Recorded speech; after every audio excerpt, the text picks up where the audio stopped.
रोहित पवार यांनी आता विधानसभा अध्यक्षांची भेट घेत मंत्री जयकुमार गोरेंसंदर्भात हक्कभंग प्रस्ताव दाखल केलाय।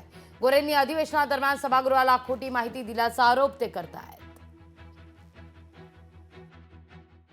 मंत्री गोरेंच्या विरोधात आज इथं हक्कभंग आणणार आहे। गोरे भाऊंनी विधान भवनमध्ये जिथं सामान्य लोकांचे प्रश्न हे मांडले जातात, त्यांच्यासाठी लढलं जातं, त्यांच्या अडचणी सोडवण्यासाठी प्रयत्न केले जातात, तिथंच अध्यक्ष व तिथं असणारा प्रत्येक आमदारांना खोटी माहिती देऊन तिथं दिशाभूल केलं गेलं। हा हक्कभंग जो आणलेला आहे तो अधिवेशनामध्ये खोटी माहिती देण्यासाठी, त्याच्याचबरोबर महत्त्वाचा वेळ हा जो अध्यक्षांचा आणि हाऊसचा असतो तो वाया घालवण्यासाठी हा हक्कभंग तिथे मी आणत आहे।